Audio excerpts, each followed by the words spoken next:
Au lendemain de la vague d'attentats de 2015, l'État a considéré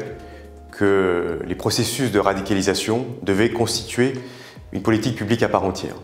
Il a donc été décidé d'organiser, et c'est ce que nous faisons depuis des années, des sessions de formation de 2 jours. Donc l'idée, c'est de pouvoir faire en sorte qu'on puisse constituer un réseau à l'échelle nationale de tous les acteurs,